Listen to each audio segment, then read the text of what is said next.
کراچی میں آتے زدگی کے پے در پے واقعات، شہر کے فائر اسٹیشنز کے لیے پانی کی دستیابی کا مسئلہ، محکمہ فائر بریگیڈ کا کراچی واٹر کارپوریشن کو مراسلہ، فائر اسٹیشنز کے لیے پانی کی مسلسل فراہمی یقینی بنانے کا مطالبہ کیا گیا۔ اسی پر بات کریں گے، علی مہدی ہمارے ساتھ موجود ہیں۔ علی مہدی، بتائیے گا کیوں یہ مسائل کا سامنا کرنا پڑا اور مراسلے میں مزید کیا لکھا گیا؟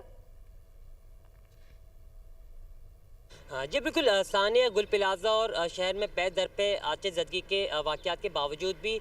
فائر اسٹیشنز کے لیے پانی کی دستیابی بڑا مسئلہ بنی ہوئی ہے، جس پہ محکمہ فائر بریگیڈ کی جانب سے واٹر کارپوریشن حکام کو مراسلہ ارسال کر کے فائر اسٹیشن کے لیے پانی کی فراہمی کے لیے ہنگامی بنیادوں پر اقدامات کی سفارش کی گئی ہے، اور خاص طور سے سینٹرل فائر اسٹیشن اور صدر فائر اسٹیشن کے لیے ہنگامی بنیادوں پر پانی کی دستیابی یقینی بنانے کا مطالبہ کیا گیا ہے۔